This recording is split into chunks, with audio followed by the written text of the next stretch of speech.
See, Smoky Spotlight shines on today's running of the 149th Kentucky Derby. And finally, the panel gives their Shelter Insurance Bowl predictions for the week. The crew will select their Kentucky Derby winners. And now it's time for the UT Sports Report, sponsored by the Cherokee Group and the Klein Dental Arts SEC Notebook, featuring former UT assistant football coach Ray Trail, Daily Time sports editor Troy Provo-Herod, and veteran sports writer Marcus Fitzsimmons. Carson Newman assistant football coach Tony Iruli is with us.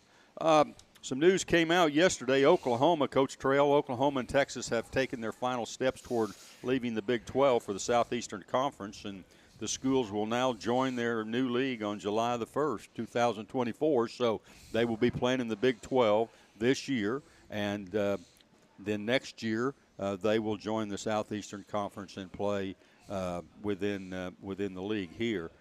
So I guess what we're looking forward to now is how the league's going to be divided. Right. How the league's going to be divided, Coach Trail, and how the scheduling is going to be set up. That's what everybody's waiting for now, don't you think? Oh, yeah. They're wondering how they're going to divide those up between the East and West. And or if there really is going to be an East and West. Yeah, I don't know. If they're all going to put them in a bunch and draw out. I don't know. Yeah.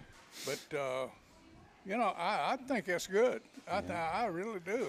Well, there's one sure thing. These two schools will only make this, Tony, will only make this conference tougher in all sports. Sure. I mean, these are two solid programs that's coming out of the Big 12. You can talk about their football, but their basketball has been stable for basketball, years. Baseball, their women's programs sports, in basketball have been stable through the years. And baseball, well, you know what kind of players they can recruit in Texas and that area as far as baseball goes, and the recruiting part of it, where they get their kids. This is only going to make this conference tougher, huh? Man, it's going to be up to what, 16 teams now? Yeah. Yeah. I mean, it's obviously the dominant conference. I mean, you wouldn't years ago you wouldn't think it would be like this, but yeah, basically now it's the two main conferences, really the Southeastern Conference and the Big Ten. Yeah. And everyone else is just kind of off to the side right now. Yeah. I mean, you can't mention Pac-10 anymore. Well, Tony, I look at the reason I think it's a great thing is some of these schools like Tennessee have 4 or 5 teams on there that are gimmies. Right. And since they got the 6-team deal you win 6 games, you go to a bowl game. Well, to me that's like we'll take 50% and that's it. Right. But that's going to make this league tougher. Yep. And you've got to play all these teams and put them all in the and also in football now you're probably going to have to play more conference games now. Yeah, they're talking 9. Talking 9 right now. So that means there'll be 3 non-conference games. For the teams and all that. So I mean, you just watch the Southeastern Conference, you get almost guaranteed you're going to probably get a national champion. And it's going to fix some of the for football with the pattern they're looking. It's going to fix some of those problems where there's teams you don't see for 4, 6, 8 years. Yeah. Because if the model that everybody thinks is going to be adopted, you've got 3 permanent opponents. Well, then you've got 12 teams left. So you're going to play 6 one year and 6 the next. So you're not going to go more than 2 years without seeing somebody. Yeah.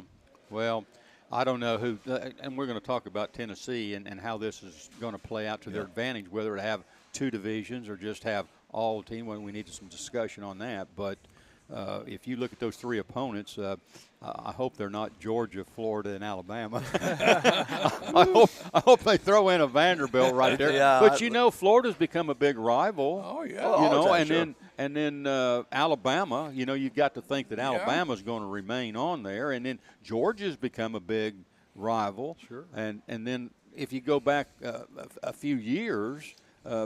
Auburn was a big rival. They were as big a rival as Florida or Georgia is right now. They will be back. Yeah, see, so that's going to be interesting.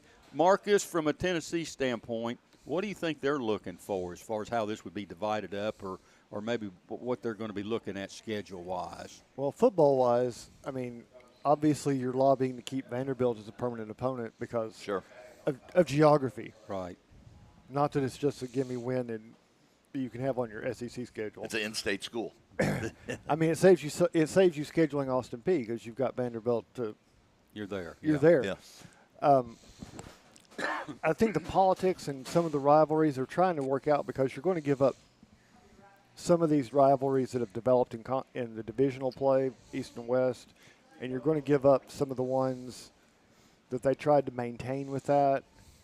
So I think there's some politics going on as to who the permanent opponents are going to be, and maybe are they permanent or do they change every so often, or how they're going to tweak it. I think what they're trying to avoid for the most part is the situation we ran into the last 10 years or so where one division is really, really good and the other division has one or two, and it kind of unbalances things because it's so hard to win the West. You can get through there unscathed, where Georgia had pretty much an easy time getting through the East every year. Yeah, and what direction are these two new teams from? They're The from, western part, yeah. They're from the West. So, That was the other part, because are you going to do that trick again where Missouri is in the SEC East? Yeah. I mean, that'll make any sense. Sure. When they should have been in the Big Ten to start with. I kind of think, though, if they're going to be – each team has to have three – permanent opponents. I think Tennessee will still have Vanderbilt as one of them. I think so. I think so too. And they're probably sitting here thinking, we got a big rivalry with Kentucky. We'd like to have Vanderbilt and Kentucky, sure. and maybe Alabama. We'll take those three right there. But it remains to be seen. But the football playoffs, Tony, it's going to be expanded. Yeah. So is the league? Do you see the league just having 16 teams, just one league with 16 teams? Do you see two divisions? Is there really any purpose of having, the conference championship game anymore, because they're going to be taking more teams in the playoffs? So what value does that hold as far as, getting into the playoffs, you see? What's your feeling? Well, I still think they're going to try somehow to keep the conference championship game, because that's such a big money maker, and even though it doesn't really make sense because both teams will be in the playoffs and all, and you really can't now divide it between East and West, because still all the dominant teams are on the western part of the schedule, and so I got a feeling it might be just one big conference, and play out the number 1 and 2 play each other for the conference championship. Basically, you're going to play that conference championship game to get a bye in the playoff and get a home game when you get to play. Okay. Because in that formula, the conference champions are going to be the top seeds, and they will be the ones who get the byes and who get home advantage, whatever you want to call that, in those second-round games. Yeah. Well, I think this increases Tennessee's chances of getting into the playoffs, or any team in the Southeastern Conference, because they're going to take a pretty good number. Yeah. They're going to take a pretty good number to get in there. But I think they're going to face a much more difficult schedule. Oh, yeah. To get qualified to get in, Coach Trail. I think definitely so. Yeah. You throw I tell you, the team to me that's really coming on is LSU. For a while here they've been kind of flat, but I tell you what, they're on their way up, and their recruiting is out of sight right now. And it's going to come down to Georgia, Alabama, LSU, Texas with the Manning boy as quarterback. I mean, they're going to be good, and Oklahoma's going to be good. Yeah. So I think that's really. And that's what I mean. They're all Western Division type of teams. You look at Texas, and you say, okay, you're going to have three opponents, and they're saying, well, need to bring back Texas and Texas A&M. That was a great rivalry forever, and we can't do away with Texas and Oklahoma. No. So I don't know. Who do you put them two with them? That's two pretty tough opponents. I think everyone wants to get Vanderbilt as one of the permanent teams that they play. Yeah, because but, you got. but there's not enough Vanderbilt to go around. No, Bill, no, to there is not. everybody. Everybody wants to play Vanderbilt. Yeah, They're going to play 15 games. And they're going to play the toughest schedule in the Yeah. league when they get done. When they get done with them. Everybody You know? wants to beat up Vanderbilt. Yeah, they're not going to say, "Well, Vandy, you're playing Kentucky and Missouri, and we're going to throw a South Carolina in there for your three games." You say, Well, I tell you what, South Carolina came on last year, and I tell you what, they got a pretty good team, and If they had a good recruiting season and all that, I they've done tell you well. what, now they're coming on, and you just look around the league. Most teams, I don't know how do you value Vanderbilt. I mean, I don't really know how. Well, there are so many. They have so many disadvantages. You know, their entrance requirements are high there from an academic standpoint. The recruiting, you know, they're not going to get as many 5 stars, 4-star top players as these other 3 stars. schools are getting. You know, and they're limited in their area that they can, you know, go out. Sure.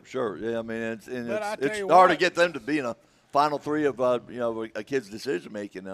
Alabama, Tennessee, Vanderbilt. That's usually not the. But they're willing to get their brains beat out because of the money. they make You more know? money. They don't give a damn about we the think rest. about Right. it. We think about it in football terms because that's going to be the first thing up, and it's the big money sport. But I mean, look at the impact it's going to have because you're going to have a longer conference basketball schedule. You're going to have what is it? I mean, baseball and softball. Adding those 2 programs, not only do you have more games, but when you try to start balancing that out, I don't even know if divisional play can survive that. Yeah. And you know, Vanderbilt's okay everywhere else, pretty Yeah. much. Oh, yeah. You know, the baseball They can program's play- going to be they're going to be fine, Right. and basketball. They're solid you know, in they're going basketball. to they're Yeah. going to be fine in basketball. I don't know if they can win it, but they're going to compete. Yeah, You know, they're going to they do a will job compete. competing. But you don't need as many players. That's right. You know, in basketball, you don't need the roster that Get you 2 need or in 3 football. there. Yeah. Yeah, you change get the yourself 2 or game. 3 quality players, you Yeah. can compete. You see, so. Yeah, well, we'll wait and see. You know, there's going to be a lot of decisions on scheduling. That'll all be interesting how they're going to set up. Yeah. But it looks like the final stages with and the Big 12 is going to have those other teams, Cincinnati and is it Tulane? Louisville, I think they're going to be in next year. They're going to be in next year. So Oklahoma and Texas will be competing with those. So the major teams. conferences, you're talking about SEC, ACC, Big 10, Pac-10, are those your top? Yeah, pretty top much. 4? Yeah. Is it Pretty Pac-10, much. Pac-8, Pac And 7.5? Who knows? And right now, as far as the money and the TV rights, it's the Big Ten and the SEC pretty much. Sure, right now. sure. Yeah. Hey, let's talk some Tennessee baseball. They went to Georgia yesterday. They've got a 3-game series down there with the Bulldogs, and the Vols came away with a 12-3 win. Good start for them. They're still streaking, Marcus. They still got it going. They put up a lot of runs yesterday. Got a couple of 5-run innings, but you know, up until about the top of the 6th or top of the 7th, it was just a 2-1 game. And then Yeah, it was they busted- 2-1. yeah. I think up until the 6th inning before Tennessee kind of broke away.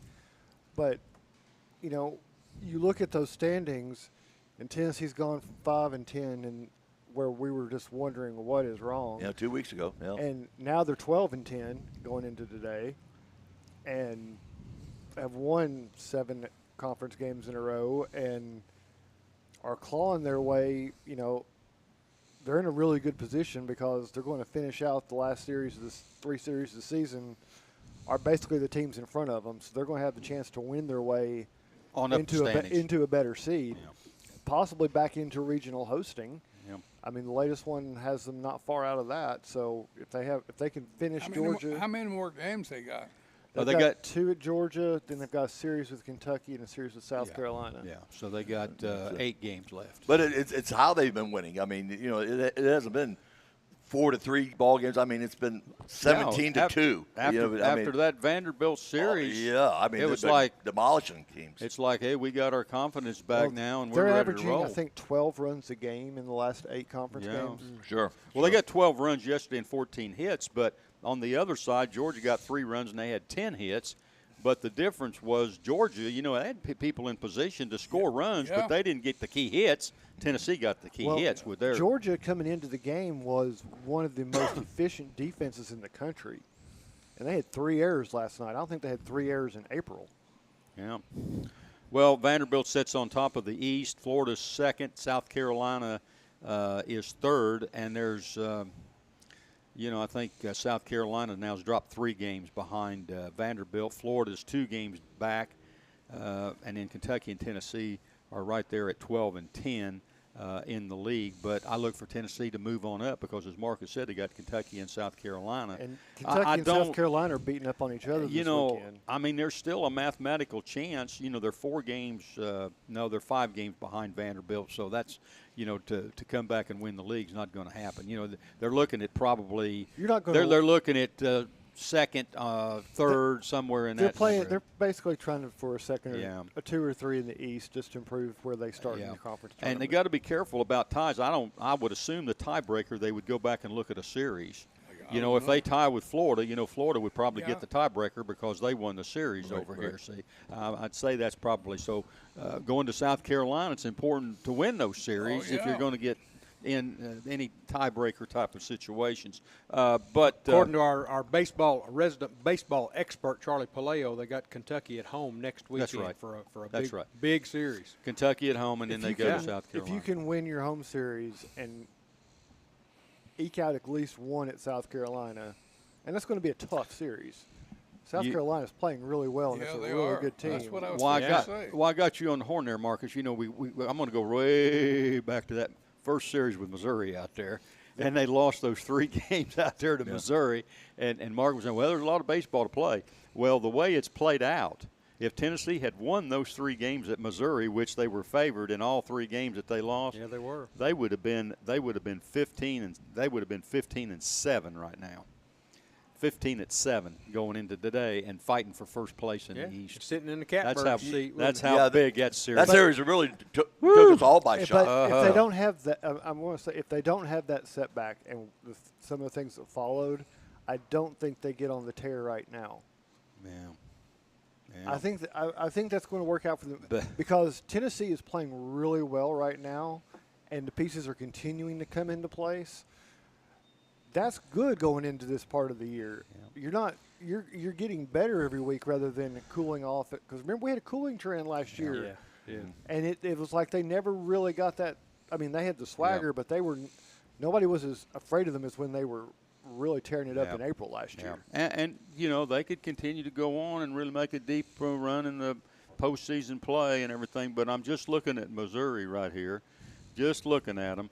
They're 7 and 16, so almost half of Missouri's wins came from that first series. Well, Missouri took it away though. And when you're thinking of championships, you weigh and you pick teams are remembered for championships. That series right there has kept Tennessee away from winning an Eastern Division championship. But in Missouri's case, think of it from their perspective. They came out of that. We swept the number 2 team in the country. Mm-hmm. We're good. We've got this attitude. We can do this, and then reality set in because Tennessee wasn't as good as everybody thought. No. And even Tennessee says they were overrated. But in Missouri's case, they were thinking that was a measuring stick, and they did well, and they were ready for conference play, and then they turned around and got smacked, and they've never recovered from it. Yeah. National rankings in this league: LSU number 1, South Carolina 3, Florida 4, Vanderbilt 5. Arkansas 6, Kentucky 15, and Tennessee 18. I think Tennessee's up 6 spots from last week. They were 24th last week, so they're making their move forward. So, hey, Northeastern's in the top 25 this week. Cracked in there. Northeastern. Cool. Yeah, we got 12 different conferences in the top 25. That's good. Where are they located? Northeastern. They're in northeast somewhere. Yeah. Northeast Rhode Island, northeast Massachusetts, Northeast Oklahoma, northeast Maine, northeast wherever you want to put them. Right. But northeast everywhere you go. But when you got a team like that, because nobody at this table knows where they are, that's good. I mean, they're just showing the width, just the breadth of college baseball right now. Yeah. Hey, let's talk a little Tennessee basketball here. It was announced a couple of weeks back that Santiago Vescovi will return for one final year in Knoxville. This will mark his coach trail. This will mark his 5th season with the Vol program. I'll tell you what, I played 3 over there, and under Coach Mears and Coach Aberdeen, that was a plenty for me. I can't imagine playing 5 years for somewhere, but he's elected to come back, and I guess my question is, why? Why would he come back? I mean, he can't take NIL money because he's a foreign student that's come in here, and they've got a rule that they can't have any money. The rule is, and this is what I think is interesting in scheduling. He can't do it in the United States. I understand. Yeah, I understand. But when Tennessee goes to play like at the Paradise Jam in Bahamas, you're correct. They can collect NIL money there. Okay. And they can. Gotcha. You're correct. We're seeing several. Like last year, there were a lot of international exchange. The rule is there are no rules. Made a lot of money.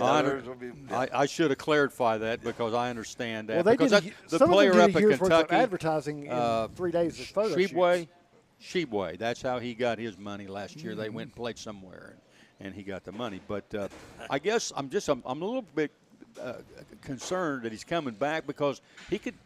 He's not a pro player. You know, maybe he thinks he's going to maybe up his stock next year and maybe get a chance in the pro ball here. He's going to be 30 years old pretty soon. Maybe that could. But he could go to the European leagues, Tony. They pay big money, you know, over in France and Italy and some of these different places. I'm a little bit surprised that he didn't go over there and go ahead and – You would have thought that, but, for some reason he just likes being here. It's been a good experience for him and just wants to hang out one more year, and it's not going to make that big of a difference. Well, either way, he's going to be in the European League somehow. He's a welcome fit. He fits into this program very well. Yeah. He gives them offense. He's going to get some offense out of him. Sure. It may be a little sporadic at times, but, you know, he can shoot the threes, and he's pretty good in the clutch, and he plays really good defense, which keeps him on the floor. Sure. So he fits into the Barnes system. So that's a good thing, you know, for the program that he's coming back. They've gone to the transfer portal, and they got Chris Ledlam from Harvard, 6'6" wingman, 18.8 points a game last season in the Ivy League. Indiana and St. John's were both. Indiana was a little hurt they didn't get this guy. So, there were some other people that were after him, but he's coming in. Dalton Connect, is that right? Is that the right pronunciation? That works for me. Northern Colorado, 6'6" guard. He averaged 20.2 points per game.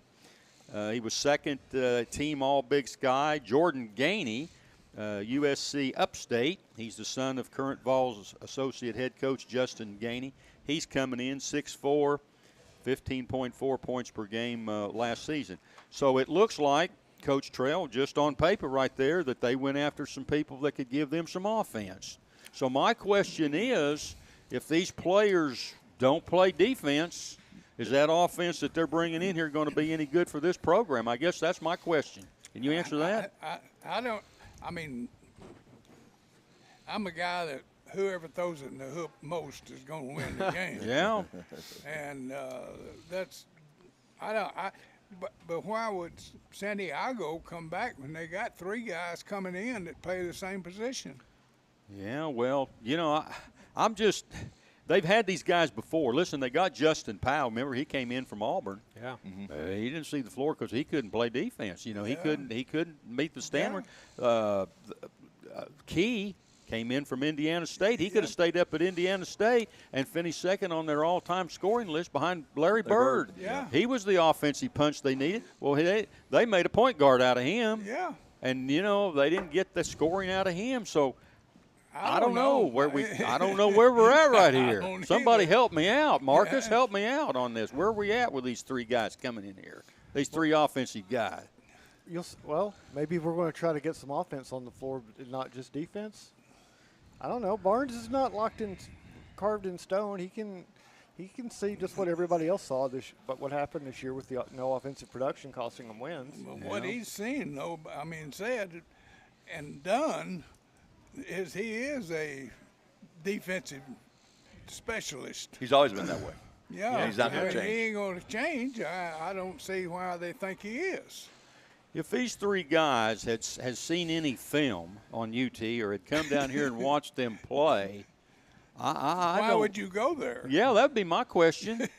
If you better And I saw some clips on these guys. You know, they can shoot it. Yeah. I mean, they got good range, and I mean, they're good offensive players. But I didn't see any clips on their defense. I don't know what kind of defense. So the 3 transfers coming in, you know, one's from Harvard. The other one's from Northern Colorado. Correct. And USC Upstate. Yeah, that's the 3 they got. Are those some of the premier and listen, basketball schools? You got to question a little bit about defensive. You got to question a little bit about the competition they've played from where they're coming from. That's the point and I was where they're going in the Southeastern Conference and whether they're going to pick up here. Yeah, that's the point I was trying to make. I mean, I didn't hear any Michigan or Illinois or Texas or Kansas.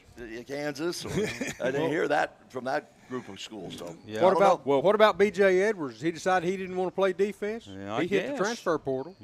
This week. Yeah, and there's some other questions. I've not seen anything on Julian Phillips, Josiah Jordan James, and Euros Plastic. Has anybody seen anything whether they've made a decision to come back or go anywhere else? I have not. Have you, Marcus? I have It's not. Still up in the air. I haven't seen any updates. I think they're still waiting to see what happens draft-wise and get a little bit closer to what the evaluation is. Well, Coach Barnes didn't wait on him. He went out and got him some players. That starts clearing up pretty quick. And you reckon? Yeah. You got to file that paperwork for those extensions or make that choice, and you got to.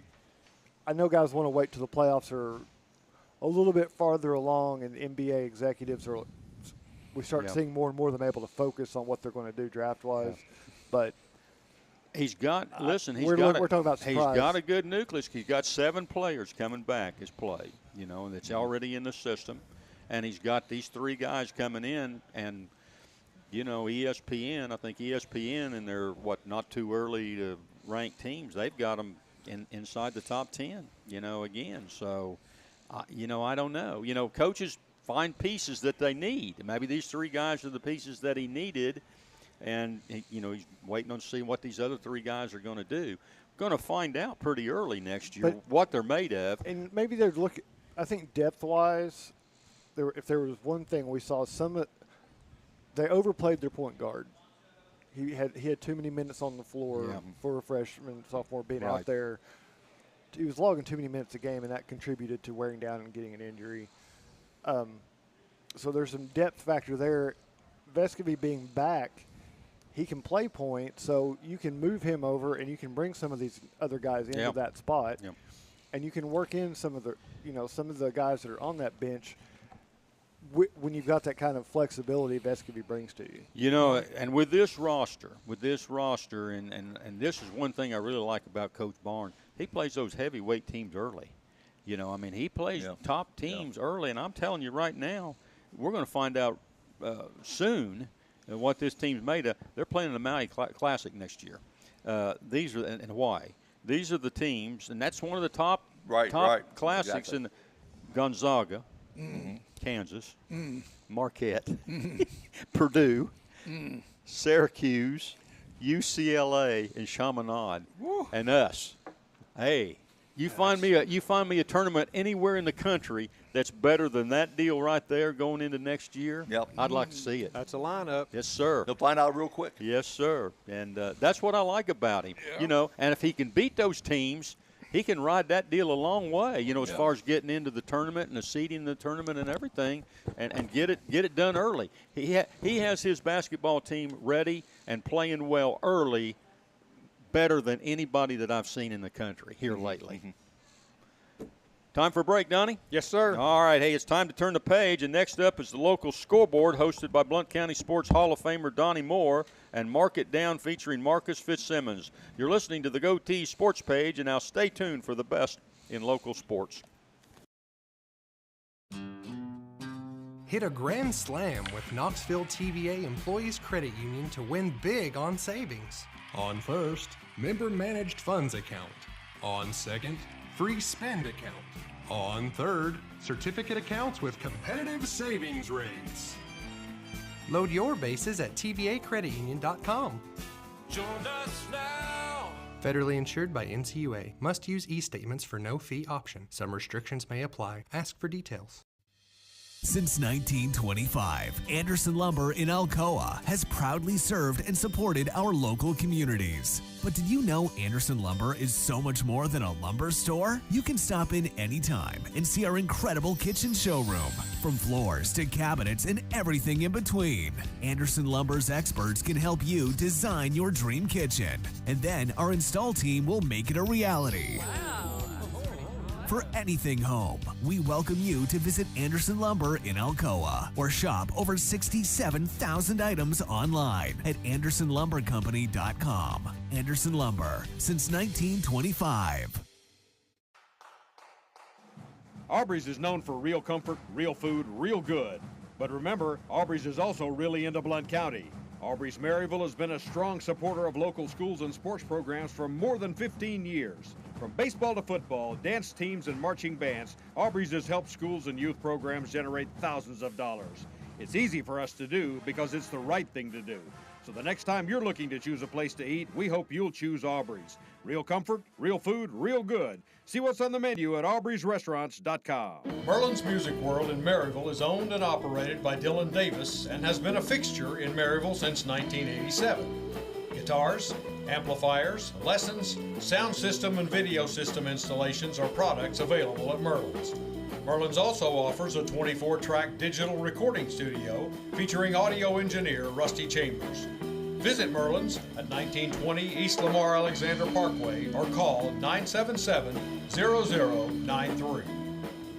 We all want our loved ones to be safe. Denso in Maryville is at the forefront of creating technology for safer vehicles. Join the automotive industry with Denso in a fast, challenging, clean, and safe environment. They offer great benefits and competitive pay, as well as a convenient on-site healthcare facility, cafes, fitness center, and more. Start your future now. Entry-level production positions start at $16 an hour for second or third shift.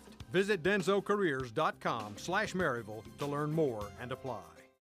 The Bluetick Tavern is home to the tastiest pizza in Blount County. Try our signature Broadway barbecue pizza, grilled chicken and red onions covered in mounds of mozzarella. Or sink your teeth into our one-of-a-kind chicken and bacon pizza, made with an olive oil base, grilled chicken, bacon, red onions, and covered in Brussels petals. The Bluetick Tavern also has salads, sandwiches, and the area's largest beer selection. Regularly recognized as the best pizza in Blount County, it's the Bluetick Tavern, located at 128 West Broadway in downtown Maryville.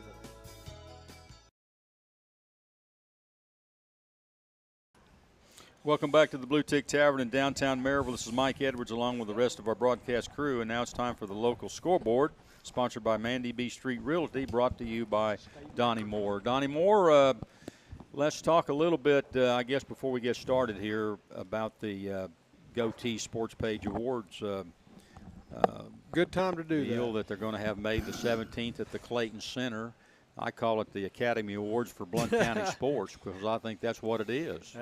Yes, sir. Sure is. Without the speeches. Without the speeches, definitely. Which makes it even better, huh? Yeah, but it's more interesting. It's going to be a big night, and yeah, it is, Mike. It's very worthy of this county because of all the great athletes we have here and all the great teams that we've had. And I'm tickled to death that they're starting this. It's going to be a great event. They got a starting time at 6 o'clock, and it's my understanding that the only way that you can get tickets is through the Clayton Center. Is that correct? Because they're renting that facility, and that's the way they handle it. Huh? You can contact the box office or go to the link that we provide on the Goatee Sports Page page on Facebook and it's there on right there in front of you on our page on Facebook. And so. They've been putting up a bunch of the posts. Yes, and it's got the link embedded as they've been announcing the finalists in all the sports. So any one of those is going to have the link on there to click on to get tickets. Yeah, exactly. And we hope that they have a full house over there at the Clayton Center. A lot of people come out and see it. I go back when I was in high school and we had an affair when the Indiana All-Star team, basketball team that played Kentucky in that great series up there. They still have it. They've had it forever. But they had a banquet in my hometown for the basketball team, the All-Star team. And it was put on by the JCs. Yeah. And Ray Richardson, I'll mention his name, he was a big booster of Indiana basketball, university, and he was in the JCs. And he says, I'll tell you this, you won't sell one ticket. He says they'll watch him. They'll pay to watch him play ball, but they're not going to pay to watch him eat. Well, they had never seen George McGinnis eat chicken. Yeah. So they packed that place. They sold every ticket out. That's great. It was a big deal, and people still talk about that, and it's been over 50 years since that happened. Well, so, that's a name from the past, George McGinnis. Oh, yeah. a good one. You know, National Basketball Hall of Famer, played with the Pacers and the Philadelphia 76ers, and what a player he was. But anyway, we're hoping for a full house over there. I sure hope. Yeah. Tickets are $10 each, by the way. Right. Okay, Donnie, turn it over to you. Thank you, Mike. Well, let's get to our local scoreboard. It's kind of short today, but it's sponsored by Mandy B Street Realty. And things are kind of winding down in our local. Well, school's about out. That's right, it is. We're in the postseason. This is the exciting point. It sure is. There may not be as many games, but they're good games. They are indeed. In the District 4 1A baseball tournament held over at Greenback High School, the number 1 seed Greenback played the number 8 team, Oakdale, and got upset last night. Oakdale won that one 8-5. So I'm sure they were upset not only on the scoreboard, but upset in other phases of the game as well. Greenback doesn't like to lose, so but they'll come back, I'm sure. District 4 4A tourney over at Hardin Valley last night in the quarterfinals. Maryville lost that game to the hands of the Heritage Mountaineers, who had already defeated William Blount and ended William Blount's season on Thursday night, I guess. On Thursday night. Turned around Friday and ended Maryville's. And in dramatic fashion, they were down 7-0 in the 7th, in the last inning, and came back and scored 9 runs in the 7th and beat Maryville 9-7. So, Heritage rallies are something we're going to be focusing on second half of this program. That's right. We'll come back and we'll talk about that a little later on. Seymour beat Northview in the District 3 AAA tournament last night, 5-2. So congratulations to the Eagles, Marcus. Yeah, I'm not sure where they are in that tournament process at this point. Was that an elimination game? I think it may have been. So I think they're probably playing either today or Monday. Probably Monday. See if they're going to make it to regional. Yeah, probably Monday. There was a softball elimination game last night. It was number 3 Maryville versus number 4 William Blount. I could not find a score on that one though, so sorry about that. We do have multiple national letters of intent signed this week. I think I counted 14 NLIs signed this week, and I'll list them for you at this point. Drew Napier from Maryville Christian School signed with Kentucky Christian University to continue his career in basketball. Congratulations to Drew. He's an Alcoa transferred a couple of years ago from Alcoa over to Maryville Christian School. Paid off for him. He got in the transfer portal. He did. He got in the portal. All right. That's right. He sure did. Liam Mead from Maryville High School is going to continue his soccer career and academic career at Pellissippi State Community College. Going to play soccer. That's a new program over at Pellissippi State. So they got a soccer program, and he's going to be one of the first pioneers there to continue his career. Ulysses Quinones from Maryville High School is going to Maryville College to play for one of our old friend over there, play soccer over there. He's joining a good program over there at Maryville College. Very history-rich program with long tradition of winning with Pepe. Sure is. Pepe's he knows what it's all about. Michael Colligan from Maryville High School also is going to Midway University to wrestle with that program. You know where Midway University is? Midway between here and there. You got it. That's exactly right. Midway University. Hope it's not on Midway Island. We've not answered what the northeastern one yet. No, we haven't. Our geography is weak this morning, but keep on It going, is. Donnie. Malik Traore of Maryville High School is going to the University of the Cumberlands to participate in their track and field program. Maryville's got a good solid track and field program. Nick White over there, good coach. You know, you drive down the interstate, or drive up the interstate, you know, heading up north, Lexington, you look over there, Cumberland's got some nice facilities. Yeah, they do, no doubt. Another Maryville athlete, Jared Long, is going over to Maryville College to participate in their track and field program. So congratulations to Jared. Carrington Craig from Maryville is going to Berry College to help them out with their cheerleading program up there. Another Maryville High School cheerleader, Bailey Hasty, is going to Carson Newman. There you go, Tony. I knew that'd elicit a cheer from you. You're going to help them out with their cheerleading this year, aren't you? Tony recruited her, didn't he, Coach Trail? Tony, Yeah. he did. That's who you've been recruiting. That's why you're not getting no football players. There you go. He got a good one. He got a good one last week. They put him on the cheerleader recruiting. Yeah, he put him out chasing cheerleaders. Put him out the pasture. Kendall Whitehead from Maryville, also a Carson Newman commit to the track and field program up there. Jillian Hopkins from Maryville High School is committed to the dance program at the University of Alabama. Holy cow. Yeah.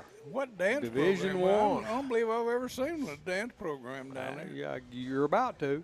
Yeah. DJ Gillens from Maryville is also going to the University of the Cumberlands to continue his education and academic and athletic career in track and field. Peyton Potts from over at Alcoa is going to Berea College to play soccer. Congratulations to Peyton. Mackenzie Ruling of Heritage High School is going to Carson Newman. Tony. On a roll. There we go. Also to be a cheerleader. Boy, he hit the goal. Tony hit the goal mine did. this year, didn't he? He's getting the Yeah, cheerleader. he just about got the whole squad. I don't know if they got anything to cheer for up there yet, but I mean, I hope. We'll Wow, see. just rough this That morning, NIL, right? We'll see. We're going that to NIL money rolling in up there. we're going to open it up. We're going to open it up this year, aren't we, Tony? We're going to let the cheerleaders throw the football. And Sarah Whitehead, finally, from Heritage High School, is going to, she's committed to Roane State Community College to further her academic and athletic career in golf. So congratulations to all of these fine athletes from the Blount County area. And we're proud of them here at the sports page, as we always are, and congratulations to one Donnie, and all. I don't have the score, but Maryville did eliminate William Blount last night. They're going to, in softball, they'll be playing Bearden on Monday. Okay, well, that's a tough draw, but Yeah. we wish them well. That's a pretty early exit for Amanda Leatherwood Sure and is. William Blunt. They usually stick around, They do. and they've had a lot of appearances in the regional tournament. they have. So I'm sure they're disappointed this morning. I know they are. I know they are. Well, you're listening to WKCE 105.1 FM and 1180 AM, Mid-Century Radio, and now I'd like to kick it, or punt it in my case, to veteran sports writer Marcus Fitzsimmons for his feature, Mark It Down. Well, we're not going to mark it down. We're going to kick it up today. How about that? You got it. We're going to jump it today. That's right. We have a special guest this morning. We've got Heritage coach Shane Lewis is here, and Grant Campbell is joining us after a big track season so far.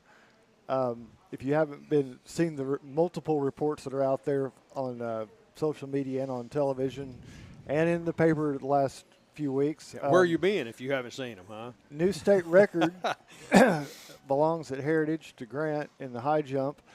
And Grant, we appreciate you coming in, Coach. We appreciate you coming in this morning. Grant, let me. The one that everybody's talking about, it was the verbal commitment to Tennessee, making the verbal commitment to Tennessee. But you know, you had a commitment, and for basketball, and you have that transition where you play so late into March with basketball, and then you have to transition to track. At what point did you realize that you were getting ready to have a really good track season? Like, you had to go straight from basketball court out onto the track to start getting ready for track season. Well, first I was probably not even going to do track, and then I went out to practice and then just all worked out so good, and then I kept with it, and then it just all excelled from there. So has it been a little bit of a roller coaster over the last 4 or 5 weeks? It has. Coach, you've got to be thrilled that he came out. Absolutely. I was worried about that early in the season, but once he stepped out there, I was very pleased, very happy. And, everything's working out great for him, and it's life-changing events that are happening with him for the last couple of weeks, and I'm so excited for him. Do you get to kind of ride along that with him? Because the coaches are still working with him and trying to, you've got a state record, but that doesn't mean that's your cap. So is it you all get to ride along a little bit with and see how well he can do? Absolutely. It's been amazing to see exactly how much Grant has come around this year and excelled, and doesn't give up. He sets a mark, and then he sets a new mark. There's no stopping him. He's going to set a new mark each time he comes out, and he's going to get that mark. So I'm sure at the sectionals next weekend, he's going to break his record that he got last weekend. Okay, how do you feel as far as the season is developing? April 19th, it's at 7-2. Next day, it's at 7-3. Do you still feel like there's still potential out there? Is there a 7-4 in there? Is that, obviously that's a goal, but how do you feel your PR is going to progress over the next couple of weeks? It might go up, it might not, but I think my 7.3 and a quarter jump has room to go 7.5 maybe. Yes. So you have the 7.2 mark, and if I'm reading it correctly, the next day was Vol Classic. Is that right? Yes. So you get the quick turnaround between meets anyway. Do you going into Vol Classic? That's a huge event. You're in front of. It's about as big as it gets in this area as far as the crowd size and participation and number of competitors out there. Were you just feeling like it was a good day? Kind of what was going through your mind through that day? Well, I had a visit planned for UT on Monday, so I just had to keep calm and realize that it's just me and the bar out there. And what's the feeling like when you're lining up and looking at it, and you're looking at not only your PR but a state record? Do you consider it all, or are you just looking at that bar for the jump? I look at the bar, make myself calm down, breathe a little, and then when I get up there, it's just, whenever I jump over the bar, it's just time stops, it feels like. In the course of that one, did you have misses along the way getting up to that height? Yes, I did. I think I missed 7.2 twice. I think I did. Who's the best track team in the conference? Ooh, that's a tough one. There's a lot of good ones out there. I think Arkansas is. Yeah. Well, you're sure, biased, but, Ray. But I think we're a little biased for Tennessee right now. Coach, do give us a little bit of a preview, because sectionals are coming up, and we've got Grant here. We're going to talk to him, but you've got some other people that you've got to be looking forward to getting qualified and possibly getting through the state. So who else are you kind of looking for as some of the strengths for Heritage going into the sectional? Oh, well, I think we're taking about 15 to sectionals. And we have a very strong distance program out there. We should have at least one other distance runner out, going to the state, I'm expecting. So, as we slowly build up, we're not, to large numbers yet, but we're getting there. And we're getting some notice, obviously, and hoping getting some more kids come out and then realize that track is a viable program and can do well for you. So. How does it impact, just in recent years, the developments where Maryville had a track, but now they've got a quality track to work with, and you've got Maryville College bringing back their track and field program, which had been dormant for so long. Do those impact how does that kind of those changes filter down into how you recruit kids and some of the places you can point them? Well, another thing I'm looking forward to is very much so is we're supposed to have new facilities next year ourselves with getting a new turf football field. We're supposed to have new high jump, pole vault, long jump, triple jump areas out there as well. So that's hoping to draw the kids out there. I've been working with talking to the Maryville College coach the last couple of years. Like I said, mentioned they just opened a new program. One of my friends that I have that I asked her to come help out everybody now with the sprinters. She's on the program right now. So I've worked closely very well. And Coach White over at Maryville, y'all mentioned, he's been done a huge favor for us the last couple of years while we're waiting on our new facilities to get around. He's allowed Grant to go out there and practice on their nice facilities. Any chance they're going to give you a couple more lanes out at Heritage while they're doing all this? Well, I don't think we have room unless we move the entire field over a couple of yards. Well, if you're putting down AstroTurf, that's what you're doing anyway, right? You're putting down a new field. Yeah. No, it would be great to have 8 lanes, but I think we're stuck right now between where the field is and where we have the concrete stadiums. It'll be kind of hard to move those as well. So Yeah, I think we're kind of stuck with 6 lanes there. Okay. Coach, did you have anyone qualify for the decathlon and pentathlon girls? We didn't have anybody this year, no, sir. Okay. Well, and the breakdown goes, I mean, everything's a building up to getting high marks going into sectional and qualifying for state. You've got a core group, but how have they developed? I mean, where are you seeing the development from them over the last 6 weeks?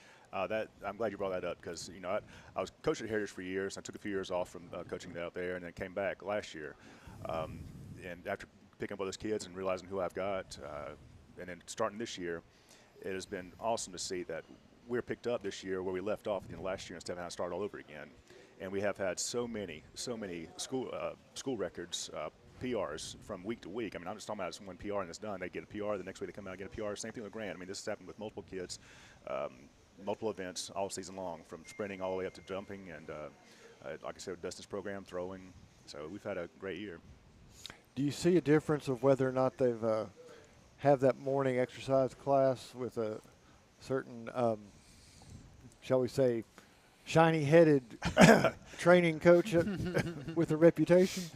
Well, I mean, I think we've always had a strength and conditioning program out there. So, but yeah, it just really helps. Grant, I'll put you a little bit on the spot, but for people who've only seen this, watch high jumping in the Olympics, and they only do the highlights, kind of explain a little bit how it works, because you got multiple tries, but there's a method to the madness when it comes to the high jump. So when you line up, where do you try to start as far as what height do you try to jump in on? Well, every time I've been breaking PRs, I'll usually increase it. So for sectionals, I'll probably come in at 6'8" or 6'10" maybe. And is that's something that's kind of strategized, Coach, as to where you are when you're looking at that come in height? Absolutely, because if you're sitting there with everybody else and you just get tired if you have to jump this and you have to wait to move up the next 2 inches and you keep on waiting to jump with everybody else, you get tired, and by the time you get to 7 feet, 7'2 1/4, 7'3 1/4, you don't have that energy in you anymore. So him waiting, letting everybody basically clear the field out, gives him time to rest and doesn't waste his energy. And he's not having to make 10 or 12 jumps exactly as right. they go up every inch or two. Like I said, right, he saves his energy. Exactly. And you get how many misses? Is it 1, 2, 3 at each height? How many? It's 3 per height. 3 per height. So, having watched this over the years, some people seem to have trolls, lucky tokens, lucky coins, where they mark their starting point where they're going to make the run. And some people just pick up a rock and lay it down there. Are you a rock type of guy, or do you have a lucky piece that you put down there to mark your starting spot? Last year I was that kind of guy. Just never could find my steps down, but this year I've got them marked down. And that part, talk about that part of the process, because it's not just running straight at that bar and leaping. There's an art to this. Who taught you, worked with you on the high jump, and got started working with you on the techniques? Several coaches have. Maryville College coach helped me, Maryville coach, Coach Ruiz, and then the William Blunt coach, Coach Wick, helped me. And everyone has their own personal run through and all that. And you really want to pick up your speed in the last 3 or 4 steps whenever you turn the curve so you can jump over. Any adjustment you've made in finding your steps, has it been in the distance away, or has it been in how you've made the curve and where you're making the curve? Most of it is the speed and the curve, and then it's all just timing up in the air.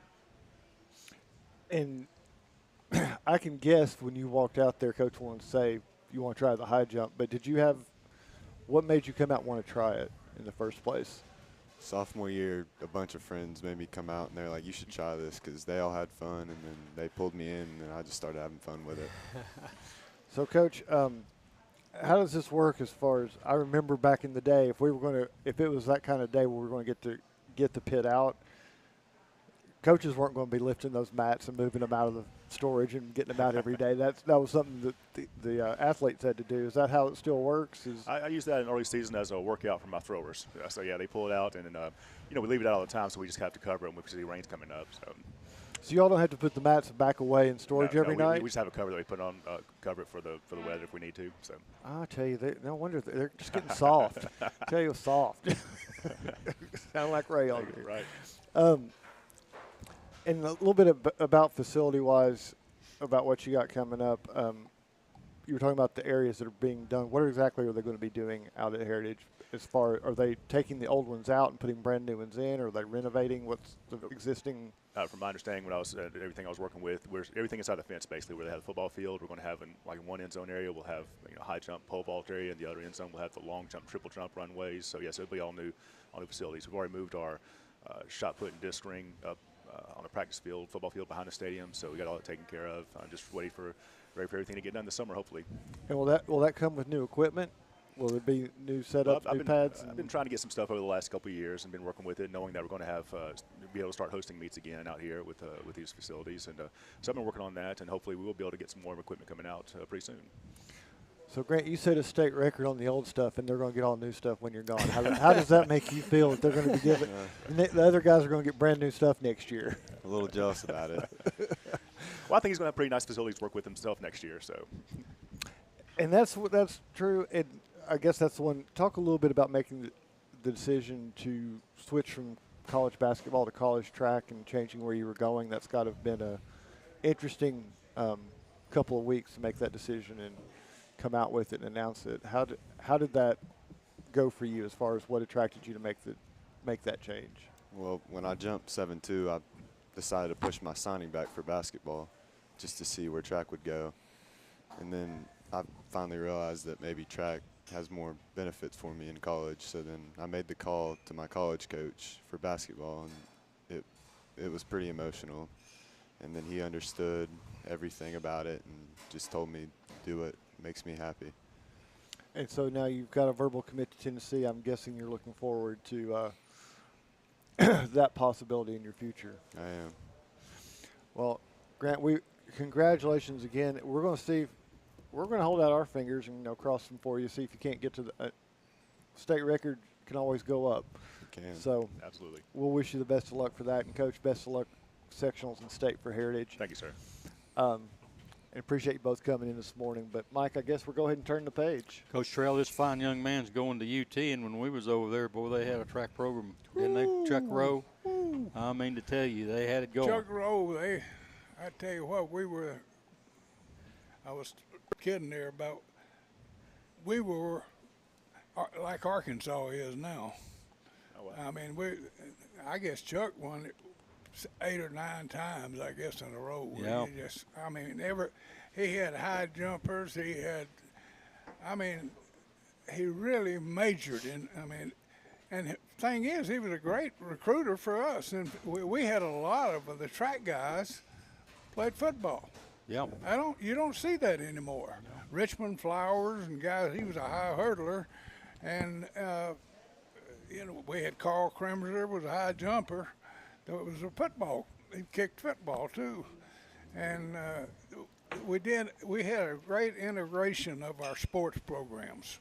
It was amazing how many baseball players played football.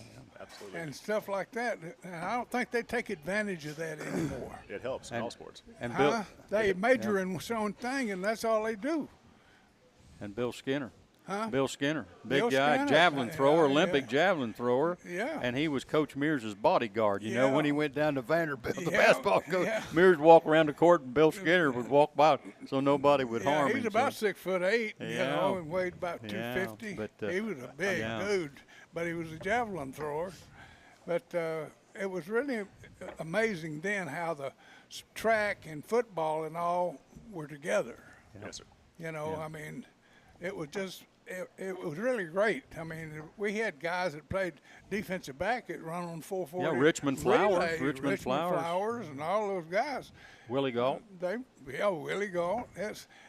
We were that integrated within our sports. Yes, sir. You don't see that anymore. Yeah. It helped a lot. It helps a lot. Yeah. Well, we don't mean to get off track, but we're giving you a little history lesson there. But you're going into a fine program over there, and we wish you the best of luck. Fine school too, by the way. Yeah. Thanks for coming in this morning. Yes, sir. Thank you. Yeah. Hey, we'll take a timeout here, and when we return, the Anderson Lumber Company Player of the Week segment will be up. You're listening to the Goatee Sports Page, Blount County Sports Voice, and now stay tuned for the best in local sports. The Roger L. Newman Company began in 1984 with a vision of providing Blount County with excellent heating and cooling service. Mr. Newman also wanted a real business.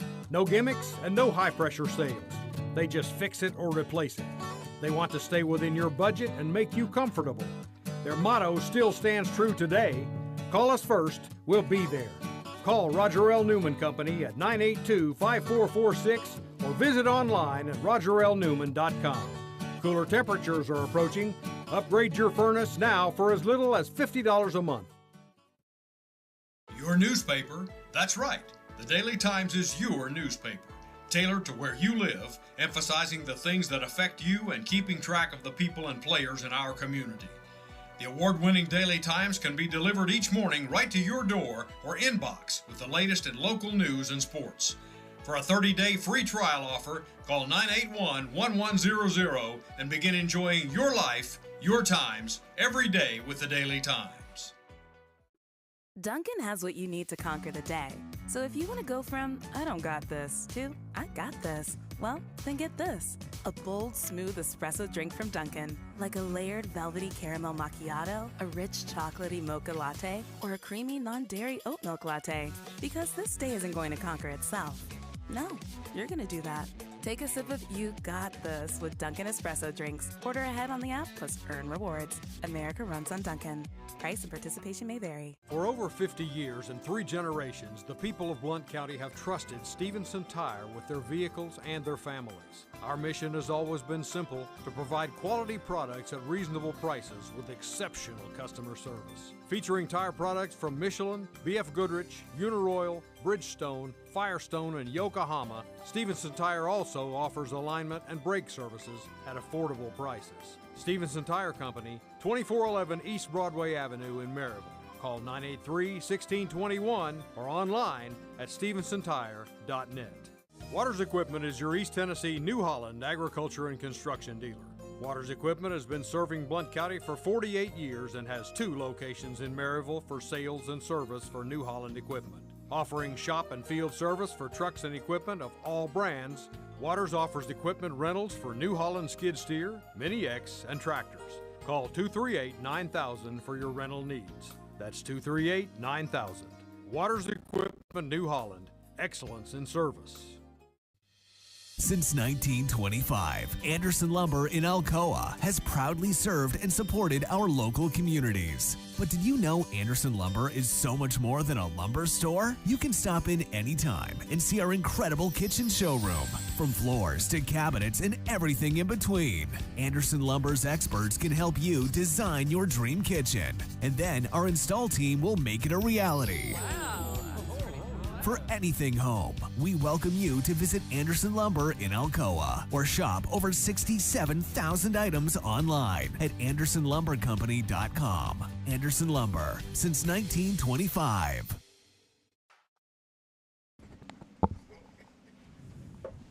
Welcome back to the Blue Tick Tavern in downtown Maryville. This is Mike Edwards, and it's time for the Anderson Lumber Company Player of the Week segment. And Marcus, Troy Provo Heron he's at another wedding. Coach Trail, is he a wedding planner now? What's going on? The flower arrangements. Okay. Flower arrangements. Okay, we'll pass that along. He's certainly a wedding attender. Yeah, he traveled a long way. It's down Tampa. Yeah. Tampa, Florida. That's a long way. Yeah.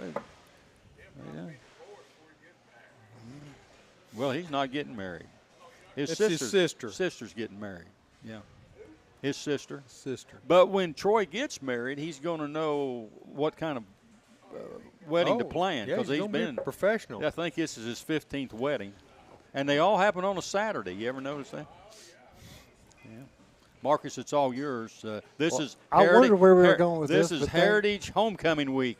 We just got done with track. Now we got some softball.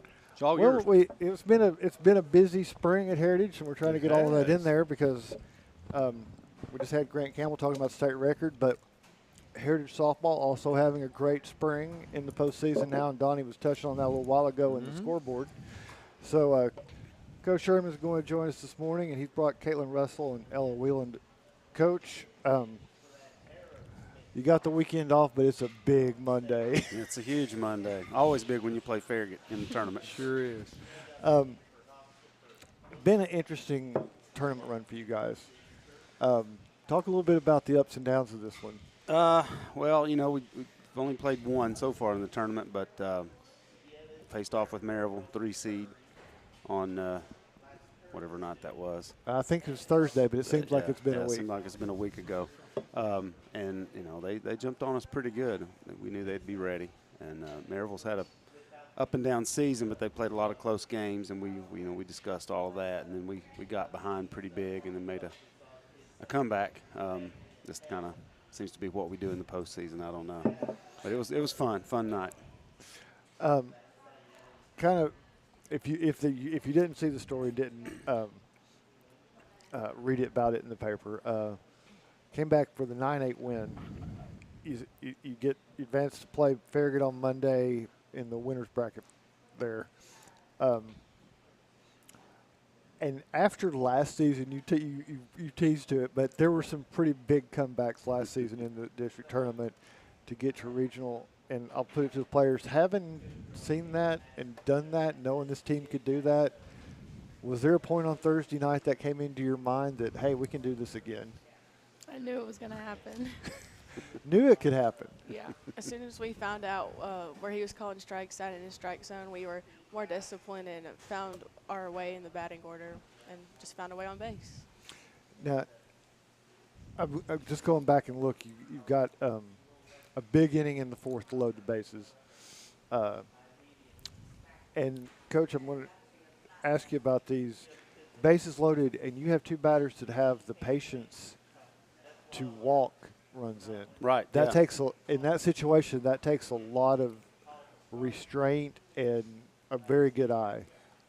Absolutely. Just, you know, taking the right approach, knowing, and we talked about the strike zone. Umpire was tight both ways, very consistent. And we said, look, you don't have to chase early in the count. You don't get down in the count, don't chase.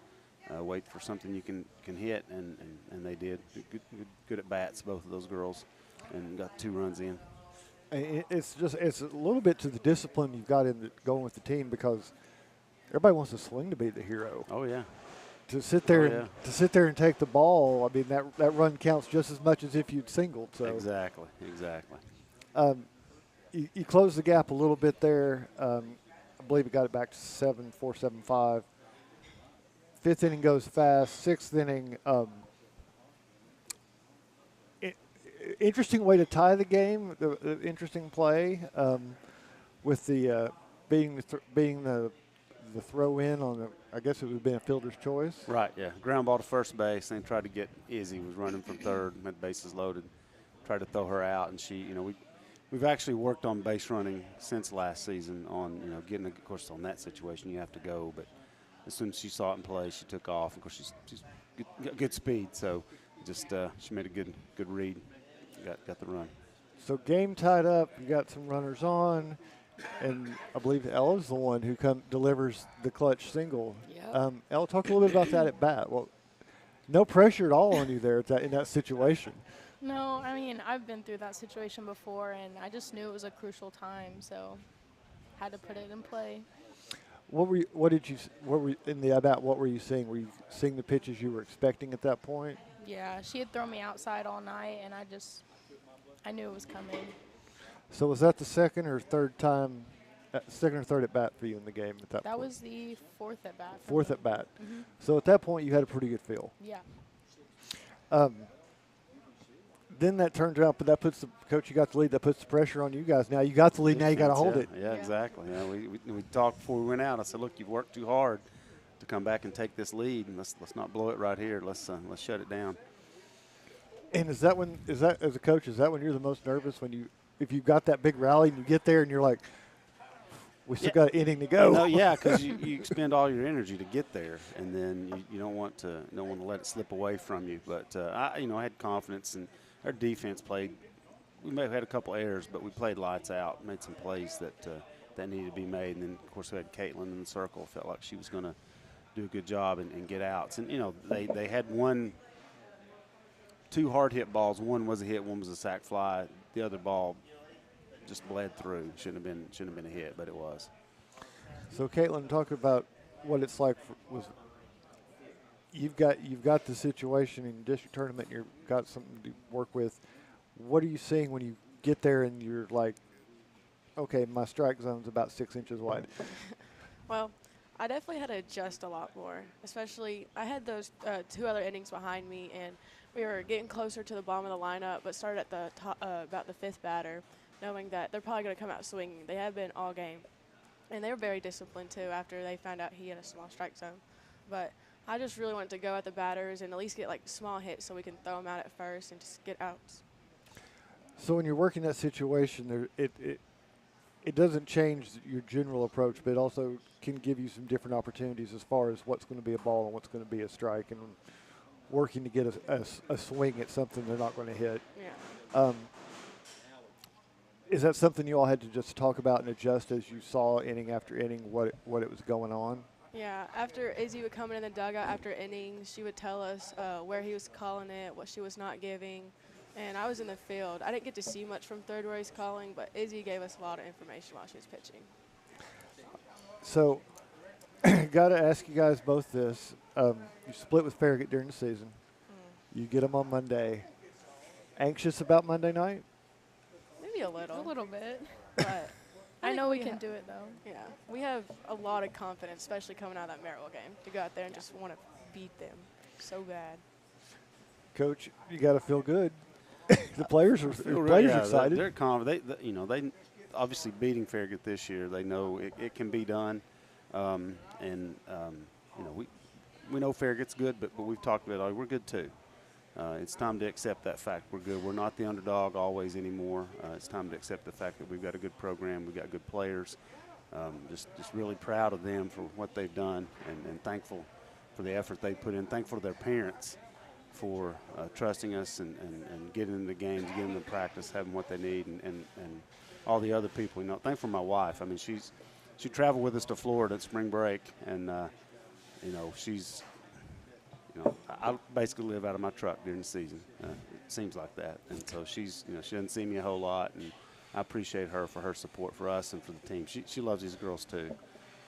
But yeah, we're confident. We feel like we got a good shot. Played them close some last year. Got beat pretty bad some last year. So you got the situation. You're over there, and we've said for how many years now we've been on the air, Donnie? 30-something. Try 45. Okay, so 45 years. So at least 40 of those years we've been saying this is one of the best districts in the state. If you can get out of here, absolutely, you can get to state and have a good shot once you get there. Farragut isn't the final roadblock. I mean, there's 2 teams coming out. You obviously want to be hosting a sectional and set all that up, but it's not the end of the road if you lose on Monday. But talk about just the difficulty at this point when you're down to these 4 teams, being one of those 2 still standing at the end of it. Yeah, I mean, it's everybody's hungry. You're down to the two teams that don't have a loss in the tournament, us and Farragut, and then the other 2 teams are fighting for their lives to stay alive. It's Maryville and Bearden. So, and they're both good programs as well.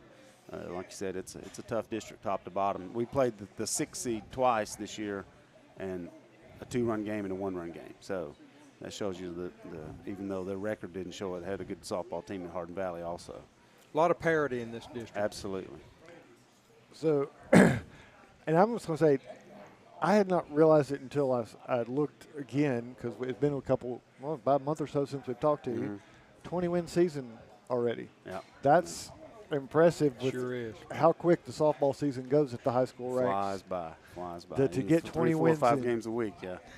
So you've got to feel good about this team and what they can do, but do you feel like they're peaking at the right time for you? Are the bats peaking at the right time? Bats are Pitching where peaking. you Yeah, want it? we're hitting. We struggled with the bats kind of mid-season. We're starting to hit the ball better. Defense has always been solid. Pitching's always been solid.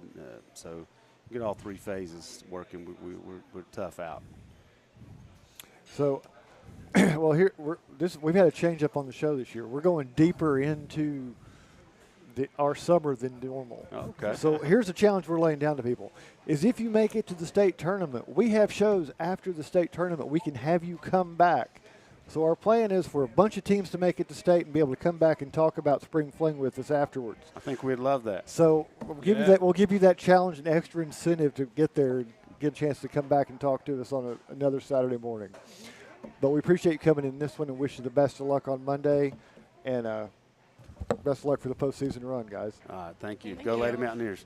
Yep. Mike, we'll go ahead and turn it back to you. Okay, Mark, it's time for a break, and when we return, it's Sports Headlines with Donnie Moore and the Tennessee Smoky Spotlight. You're listening to the Goatee Sports Page, and now stay tuned for the best in local sports.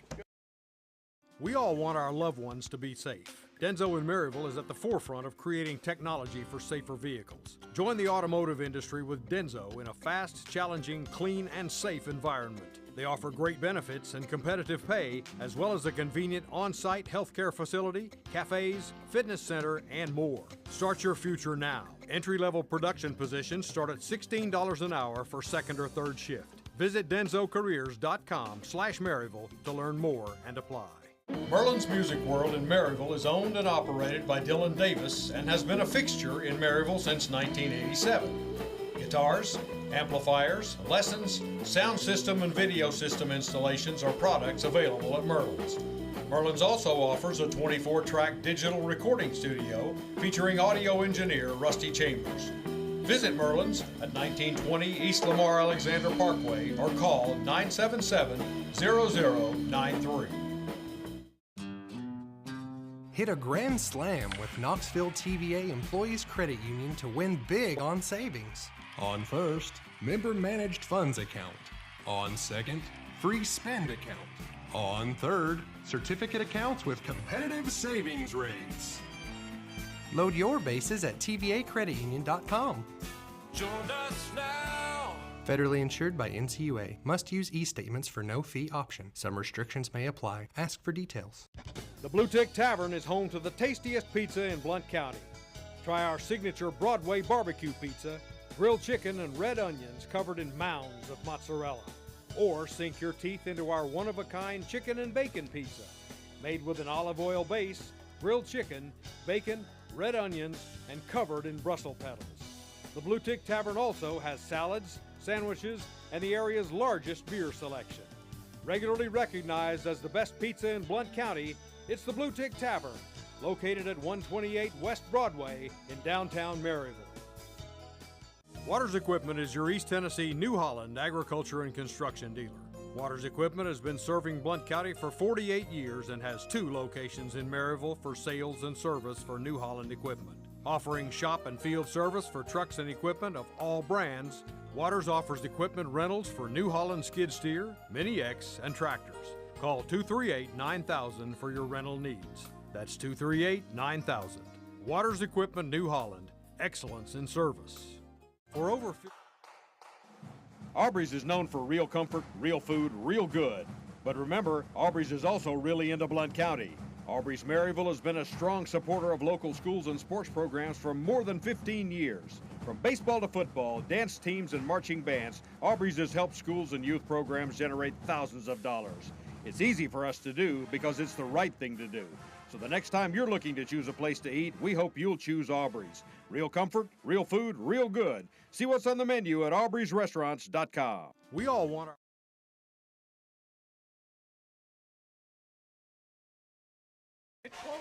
Welcome back to the Bluetick Tavern in Maryville. This is Mike Edwards and Donnie Moore. I'm going to turn it over to you for some sports headlines, guy. Thank you, my friend. Well, it came as no big surprise to many to hear that the New York Jets signed former Green Bay Packers wide receiver Randall Cobb on Wednesday. Cobb was the one who walked off the field with Aaron Rodgers after what turned out to be their last game with the Packers. He was also one of the players on Rogers' so-called wish list. Cobb and the Jets signed a one-year deal, but the terms of the contract haven't been released as of yet. No big deal, no big surprise, right? Well, no, I think he said that was going to happen when we Rogers expected was it. talking about leaving. But, and, you know, it's so when Randall's career is over, whenever he decides to call it, right? He will be the one who decides to call. He's going to have played with the Packers, the Cowboys, back to the Packers, and now he's going to be with the Jets. Yeah. So there's going to be 3 Cobb collectible jerseys out there. Oh, yeah, and they are collectible. And you're going to have to figure out which one you're going to wear to an Alcoa game. That's true. Just wear to an Alcoa game. And he'll decide which one he wants to go, which team he wants to go into the Hall of Fame for, right? Well, I figure he's got to pick one to go in the Alcoa case. Maybe they got room to do all 3. I don't know, but yeah, you better believe it. Maybe they can hang all 3 in the Lyceum from the Raptors. He'll definitely go into the Lyceum. That's for sure. Well, Rogers wants to go over there because he wants at least someone that he knows is very confident that it's kind of his go-to guy, and he's obviously a slot back receiver. I guarantee. Of course, they've got a pretty good slot back receiver now. Well, they've got a good young group of receivers. Yes, they do. Yeah. And that's why I think it's a great fit because we saw what, in part, Randall could do working with young receivers last year at Green Bay in the development from preseason game 3 to week 17. Yeah. Those receivers made a world of difference. It's not just about what he can do on the field. It's how he can help them in the locker room and off the field, too. Obviously, just a good move that he's with them now. Yeah, I agree. I think the Jets are getting a huge bonus out of it. Well, he'd already been cut by Green Bay, hadn't he? No, he had done a short-term deal. Huh? He had done a one-year deal with Green Bay. Yeah, that's what he got now. Yeah. Yeah, he was basically doing a year to year. Sign him a deal a year at a time. Well, I don't blame him for going with Rogers either. No, I don't either. No. Well, we'll talk about this in a little while, but the 2023 Kentucky Derby is set for this evening with a post time of 6:57 p.m. at Churchill Downs in Kentucky. The world-famous Run for the Roses is the first of the Triple Crown races, and this year's Derby will be the 149th edition. The current betting favorite is Florida Derby winner Forte with 3 to 1 odds. Tappet Trice follows with 5 to 1 odds. Both horses are trained by Todd Pletcher. Angel of Empire, trained by Brad Cox, is the third favorite at 8 to 1 odds. Cox is the trainer of 4 horses in this year's Derby. Weather conditions always play a big role in the outcome of the event. The coldest temperature ever recorded for the Kentucky Derby was 36 degrees in both 1940 and 1957. The warmest temperature was in 1959 when it was 94 degrees on the day So of the they Derby. had global warming back in 1959? Well, yeah. You gave us the odds for the field, but what are the odds all the horses currently in it make it to the post with nobody dropping dead? Not sure. There's, like Mike was telling us earlier, and there been 4 horses that have died. We'll talk. I'm sure you'll talk about Todd that. Todd Pletcher, he's got 3 horses in. Brad Cox has got 4. That's 7 horses. That means those 2 trainers have got a third of the field. Yeah, a third of the field. That's right. What is it? Just how many in the deal? Well, they normally they were set with 20. But I only counted 19 on the betting line last night. Yeah, there was one late scratch. I think so. So there's 19 that's going to be. Normally there's 20. It's the biggest field of the Triple Crown. As of now. Have they decided what's killing the horses? 2 of them they have, and 2 of them are undetermined. Bad hay? Who knows? I don't know. I tell you what, if I had a good horse, I know what I'd do. I'd put him in the trailer and go home. Yeah, I hear you. Joel Embiid, who finished runner-up in the past 2 seasons to Nuggets center Nikola Jokic for the title of MVP of the NBA, received 73 of a possible 100 first-place votes and was presented the 2023 NBA Most Valuable Player trophy yesterday ahead of Game 3 of the Philadelphia 76ers' second-round playoff game against the Boston Celtics. The ceremony, led by NBA commish Adam Silver, featured Embiid's teammates and family as well. So he finally broke the third time's the charm. Yeah, and you see what his teammate did for him? What's that? What? He got a Rolex with MVP on the back of it. An MVP and Rolex. if you look at that Rolex and take a Google on that, that was a six-figure watch his teammate got for him. Well, that's nice. Now, they can afford it, can't they? That's Did they good. Spell MVP correctly? Congratulations. That I don't know, but I know some. I mean, Harden's been generous and passed it off and on, but six-figure watch, that's a lot of love. It is, no doubt. Congratulations to Joel Embiid. Erica Herman, an ex-girlfriend of Tiger Woods, has filed a sexual harassment suit against him, saying he pursued a sexual relationship with her when she was his employee and then forced her to sign a non-disclosure agreement about it or be fired from her job if she did not sign. The skeletons just keep popping up for old Tiger, don't they? Comments, Ray? No, let's not go there. This is a family show. Okay. Hold off, Ray. Bless his heart. Bless his heart. The Indianapolis Colts yesterday released veteran backup quarterback Nick Foles after the first year of the 2-year deal he signed last spring. Foles was brought in by former Indy coach Frank Reich to be a backup for Matt Ryan, but he now has no clear spot on the depth chart after the Colts used their number 4 draft pick on quarterback Anthony Richardson and signed veteran Gardner Minshew to be his backup during the free agency period. So they don't have any room for him.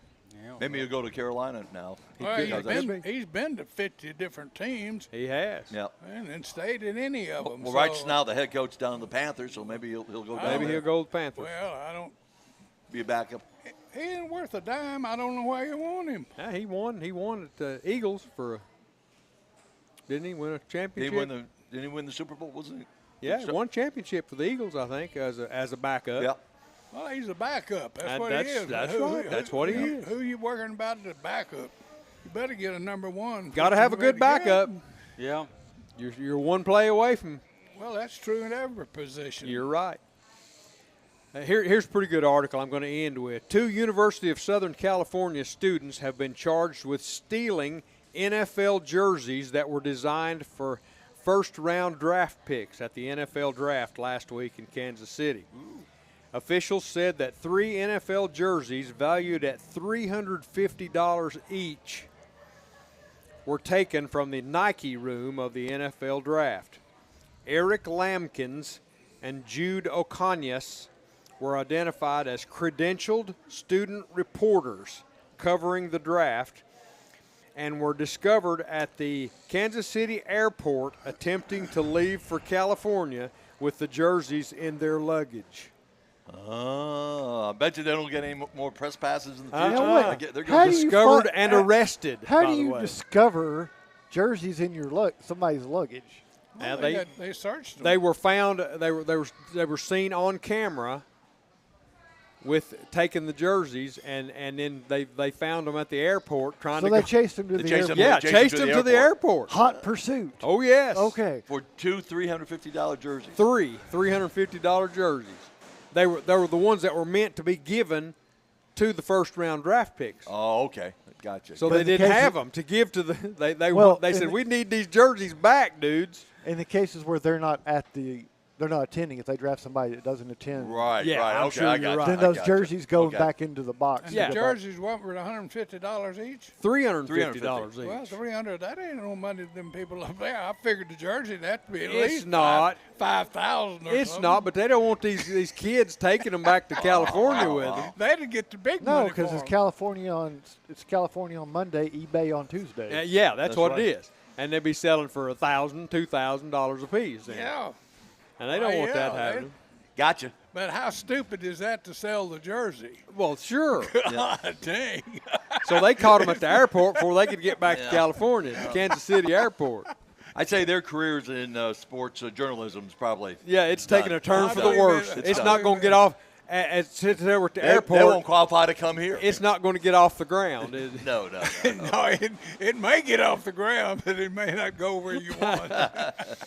Well, that's all for this week's sports headlines. Now let's bring the Tennessee Smokies spotlight into focus. Back to you, Gunner. And we're back on the Goatee Sports page from Barley's in downtown Maryville. It's Mike Edwards, and I'm here with Goatee Sports page regulars Donnie Moore, Coach Ray Trail, and Marcus Fitzsimmons, and Carson Newman assistant football coach Tony Alruli is with us.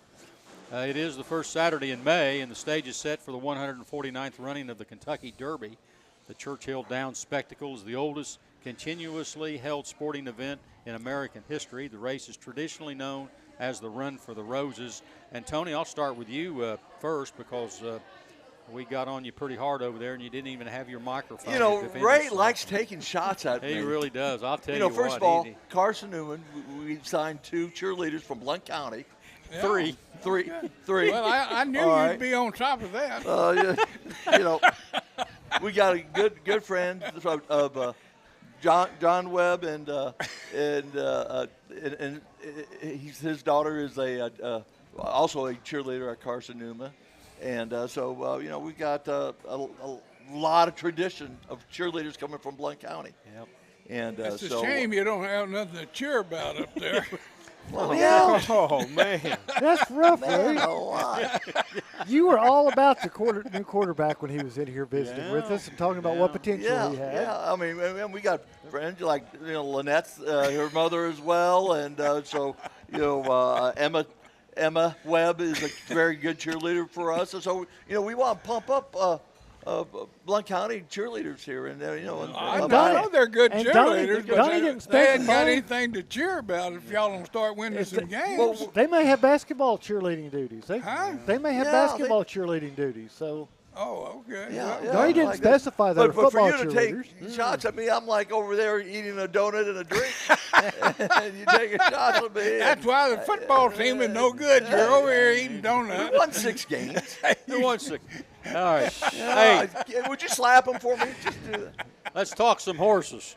Oh, Tony, okay. what makes the Kentucky Derby so special? What it's just fun. It's kind of just a special event. Everyone gets nice and dressed up. Even Ray gets he puts underwear on during the day and all that. And so it's just a formal type of event where it's just, I think, a very special time for us. I always had a description for it. I thought it was a lot of rich people and a lot of people that thought they was rich.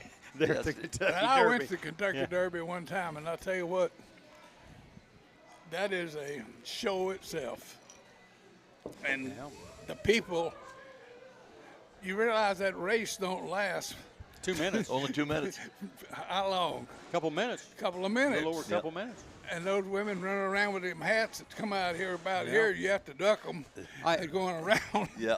I had an insurance guy that would meet us up in Indianapolis for the 500, and he went to all those horse races. Oh, he really loved going to them, and he said his wife would go with him to the Kentucky Derby, and she always had to have a hat. Oh, yeah. And she couldn't get any of those. You can't get those hats around here. Yeah. You got to get a lot of those hats from England. She had to have this hat from England every year. She said, that dang hat cost me more than the Kentucky Derby. And I kept saying, wear the same hat that you wore last year. That's Said what nobody I was said. gonna say. And he said, no, I can't. She won't do that. Said she's got to have a new hat, new big old hat. And that's where they were getting them. A lot of those hats come from England? They Come come on. from England. Yeah, those big fans. Have you seen many of Yeah. those? I go to Walmart and I look for those hats. They're not to here. give You to Carol can't find them can't over find here. them. I'm telling you, they go to England to get them hats. And, So is that at Target and or they Walmart were or expensive this year because they had that coronation of King Charles over there. Oh, yeah. There ain't no hats.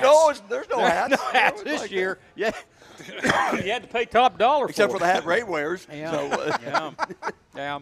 Well, the race is full of traditions. Of course, my old Kentucky home, mint juleps, fancy hats, riders up, the horses, special stories of the past, controversial finishes. They've had a lot of those, through the years.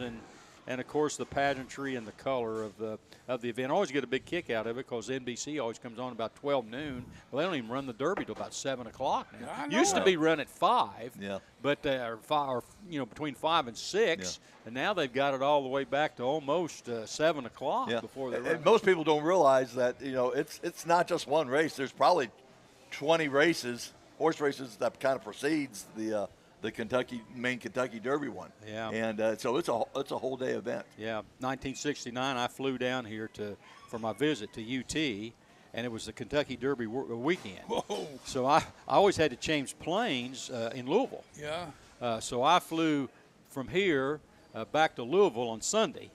And I got on that plane, and I've never seen some bent-over people that had been drunk for about 24 hours in my life. You talk about a bunch of sick-looking people on an airplane. I mean, it was pretty bad, from Louisville to Indianapolis. Right. But, Donnie Moore, I'm going to hit you with this one. You're pretty good at this. If you're betting on a horse in the Kentucky Derby, what influences the wager? Horse's record, jockey, owner, trainer? Well, it's a little condition of the track, color of the horse, size of the horse, or the pre-race odds. It's a little bit of everything about that, Mike. Your trainer is a big influence on it. The weather always influences the outcome of the race. I don't pay a whole lot of attention to odds. A lot of people do, but your trainer is a big, huge influence. Like I said, the weather does. Who you got picked this week? Well, he's going to let us know here. I'm going to let you know here in just a minute. Last segment, he'll let us know. But yeah, in the last segment, we're all going to pick her. But now I'll tell you one thing. I was just looking at the latest thing. The favorite Forte is scratched. Yeah, just when it just came across this morning. Yeah. What happened? I don't know. I think it's the 5th time that the odds-on favorite is scratched the morning of the race. Ooh, boy, that's big right there. Yeah, that's huge because Forte was 3-1 odds, and Forte scratched. Here's a question. I don't know if any of you can answer it or not, but why? And Coach Trail, you've had horses. Why is this race just for 3-year-olds? It's always been for 3-year-olds. I know it's always been for 3-year-olds, but why is that? I mean, we have other horses in the country, and the big race they have in the fall every year. It's for Preakness and Belmont. No, not the Preakness Belmont. I'm talking about the Kentucky Oaks. Is that what the one they have in the fall every year. The horses are different ages, but these are always 3 years. Is this the prime age for a horse? 3? Is that when it's a top deal? I don't know. Well, maybe it's because it's a prime breeding age. Yeah, I don't know. 3-year-old is I really think that the 3-year-old running and they run some 2-year-olds too, but the 2-year-old is definitely too young. You end up getting bad legs and ankles out of that because they're not almost like players in any sport. You start them too early, you take a chance on all the ligaments. And so the 3-year-old age is really the prime. Yeah. The race I was talking about was the Breeders' Cup. Yeah, oh yeah. Breeders' Cup. Those are older horses. Yeah. They're usually in the Breeders' Cup. I've got some facts here, some interesting things. The quickest finish in the Kentucky Derby, Secretariat, 1 minute, 1 minute, 59 seconds and 41 hundredths. It's only one under 2 minutes. And I'm not sure of this, but I think the second place horse Sham broke that track record the same year, because he was second, but Secretariat won the race. And Sham was a great horse. If it wasn't for Secretariat, Sham could have won the Triple Crown. Secretariat was such a unique horse. I was watching a story about Secretariat a couple days ago, because they all tried to figure out why was the horse so dominant. And after Secretariat died, they went ahead and did an autopsy and all that, and they found out that the heart size of Secretariat was 2.5 times bigger than a normal horse. Yeah. And that's what gave its extra. We think strength. Of the Preakness, what the length that he won the Preakness. The last was it 20 lengths or something? Not the Preakness, but the Belmont, the last race where he won the Triple Crown, and far ahead he was. But in the Kentucky Derby, he didn't win by very much. No. And the Preakness was fairly close too. Yeah. But the Belmont Secretary ran away with it. But the largest, and usually in the Kentucky Derby, those favorites have a lot of trouble. They have here in the past. But plus it's usually a bigger field too. I mean, there's a lot 20 more horses. Yeah, there's a lot more horses you got. Just 18 today. Yeah. Largest margin of victory, 8 lengths in the Kentucky Derby. Old Rosebud in 1914, Johnstown in 1939, Whirlaway in 1941, and Assault in 1946. So we haven't had a horse that's won by more than 8 lengths since 1946 in the Kentucky Derby. Biggest long shot to win the Derby, Donerail in 1913, 91-1, and Rich Strike last year was 80-1. Yeah. So it came close. How much do you have to pay to enter that race? I don't know. Donnie, do you know what the? I'm not sure what. You have to qualify to get in. You have to qualify. There's certain you races. still have to pay to go. I don't know what the post. You have to pay an entry fee. Post entry fee. Yeah. Most victories by a jockey, 5. Eddie Arcaro and Bill Hartack. Interesting story on this. Bill Schumacher would have had 5. Yeah. He won 4, and on his 5th one, he was coming across the line, and he didn't know there was anybody around him, and he thought he had the race run. Brought his arm up like he was going to win and stood up in his stirrups, and somebody came by him right at the start-finish line. I'll bet that owner was irate with that especially deal. with a veteran like Schumacher. Yeah, so he had 4, and he was the oldest jockey to ever run in the Derby, 54. One of the horses that I think the one that was working out was going to have a 62-year-old jockey this year, which would have made him the oldest.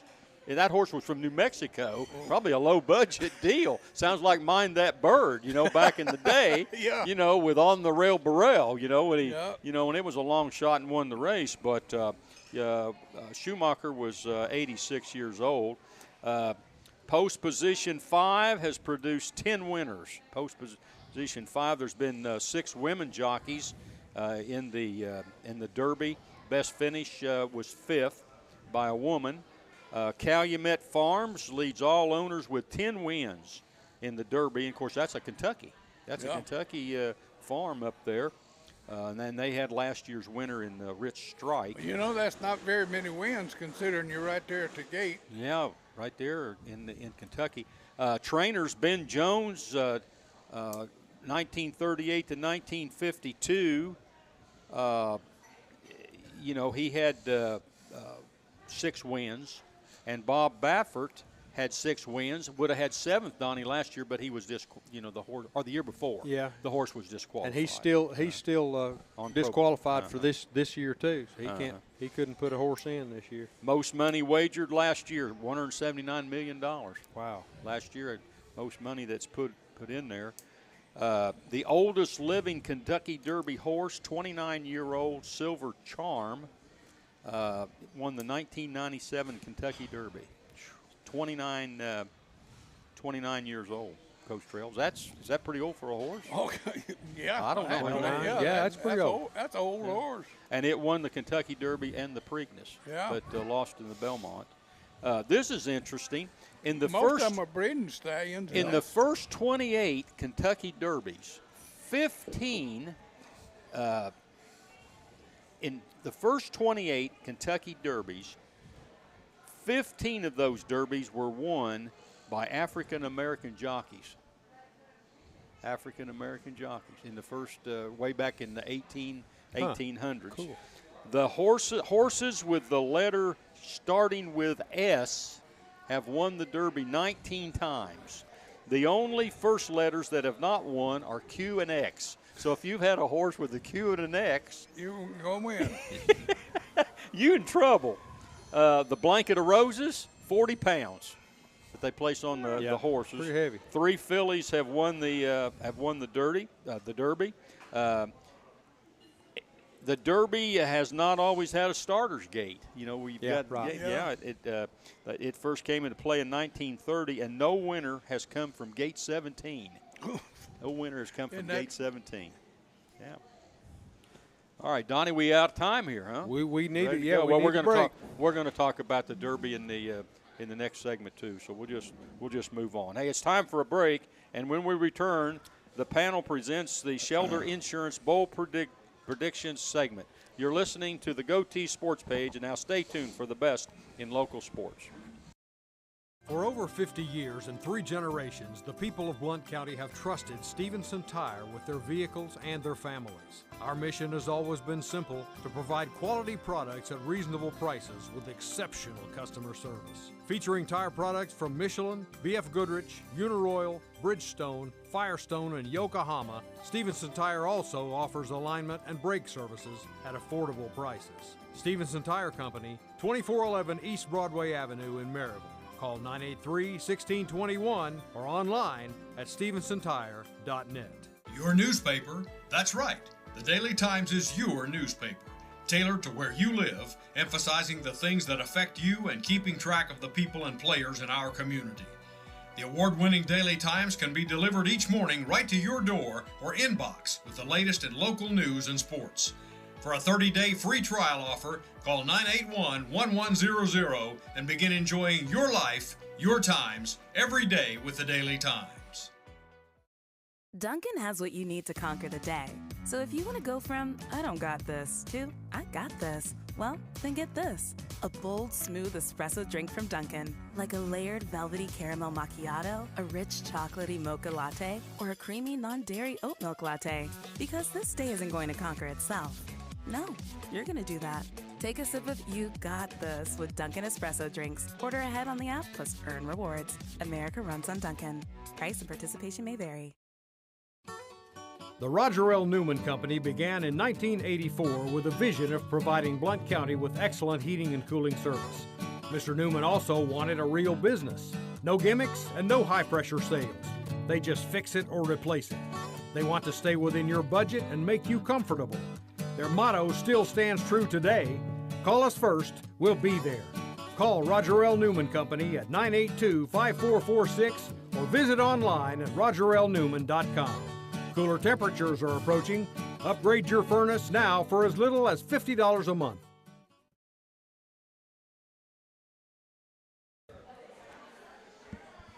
Welcome back to the Blue Tick Tavern in downtown Maryville. It's Mike Edwards, and it's time for the panel's Shelter Insurance Bowl predictions for this week. And we're gonna pick some horses for the Kentucky Derby. And Coach Trail, there's a lot of parity in this race, and you know you got one of the favorites that's been scratched this morning in Forte, and you know, if you're going to pick long shots, this might be the place to pick one. You got 19 starting positions, and there's advantages to where you start in that gate. Yeah. If you're not careful, you get pinched off right there at the start and get hung up and or get bumped coming out. You can get in a lot of trouble right there before you even get on down the track, huh? Oh yeah, position is very important when you start the race, and there's two things that if you got, you know, horses have different approaches to that race. It's not that everybody, but some are slow starters and big finishers, and some are big starters and slow finishers. And you've seen it before. A horse comes out of the gate and it looks like he's running away with the race, but he gets about halfway there and he starts faltering back. And then everybody goes by him. Well, the key in this type of race is that, you know, because of the large field, you got 18 horses, is to, you know, if you really want a chance, you got to kind of get out of that mess before it gets into that first turn and get him in front of that big clump of 12, 13 horses right there. Because if you get pinned back inside, it's tough to pass those other horses. So, you know, if you got a chance to win, I kind of think you got to try to be in the top 4 or 5 going into that first turn. I'd either want to be inside tight or outside. Mm-hmm. You don't want to be in the middle. Yeah, because you just get if you got a good horse, you outside, you can come out and then go work your way back in. Mm-hmm. But if you got a fast horse on the inside, you got a chance to go all the way. Right, especially if you got an outside post position, you got to get yourself inside and ahead of that. That's right. I would rather be inside or outside than ahead right in the middle. Right. Because you get squeezed there. Donnie, there has been concern, Churchill Downs this year, the fact that they've had to put down 2 horses because of injuries, right, and 2 horses because they don't know why, what the cause. But there's 4 horses that they've lost in the last week and a half or so, and they have suspended a trainer over the 2 with the unknown causes. And I was a little incorrect on the jockey. The jockey, Ken Tohill, was not 62, he's 60. Okay. Then he was going to ride Wild on Ice, that had the fracture, and they had to euthanize that horse after it came up with the injury this week training on the track. So, Santa Anita Derby, they lost 40 horses out there. Oh, yeah. They never have figured out what caused those horses. Now Churchill Downs got a little bit of a problem, and so there's a little bit of anxiety going into the race today compared to other years, is it not? There sure is, and officials at Churchill Downs have said this just doesn't happen here, and they're just befuddled as to why it did, and they don't have any answers at this point. They're doing all kinds of necropsies and investigations, and I bet those horses are insured very good, though. Well, I'm sure they are. Yeah, maybe the guy did it himself to collect the insurance. Well, 2 died because of actually practice or racing injuries. Right. Yeah. Broken. Right. And leg and all there that. are just 2 that they don't have a clue as to what went on. I find that rather hard too, because they're really cautious, Coach Trail, with these horses, and Wild on Ice had a fracture. Yeah. And it just snapped on them in the train. But normally they catch those things, when they scratch them or do whatever they need to do to keep them out till it's healed. Right. But I don't know whether somebody wasn't doing their job or the horse wasn't showing any effects of it or what. But when it was practicing out there, that fracture was there. No doubt about it, huh? Yeah. So, I'm going to tell you, when you deal with horses, which I've done for 20 years, there's a lot of things that goes into the financial end of that we don't know about. Sure. And the guy, he's got a horse that entered in this race. He's already lost $5 million or so.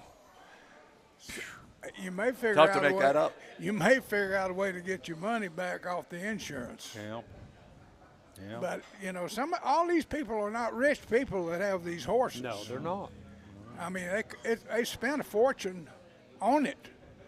Yeah. And we think they just go catch a horse, bring him in, work him a little bit, and race him. I know that's not right. Right, they make their money breeding if they do well. Breeding and stuff like that. But you get one that's draining you financially.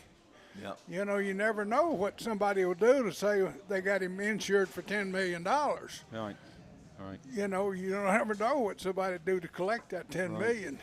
Okay, I'm going to read these horses. We're running short of time right here, and we want to get everybody's pick. Donnie Moore's the guy that everybody's got to beat because he picks them. Picks them. Okay, I'm going to read these off. Listen real close right here. These are the favorites. Tappet Trice, 5-1. Horse with stamina is it's a gray horse.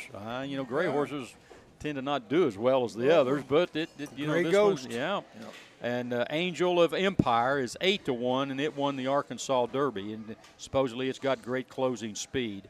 The contenders, Derma Sotogate, 10-1. Kings Barnes, 12-1. Two Fills, 12-1.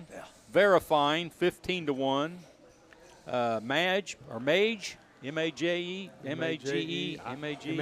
that's probably Mage. Mage, 15-1. Long Shots, Confidence Game, 20-1. Disarm, 30-1. Reincarnate, 50-1. And then some long shots. The other horses in the field are Hit Show, 30-1. Jace's Road, 50-1. Sun Thunder, 50-1. Raise Cane.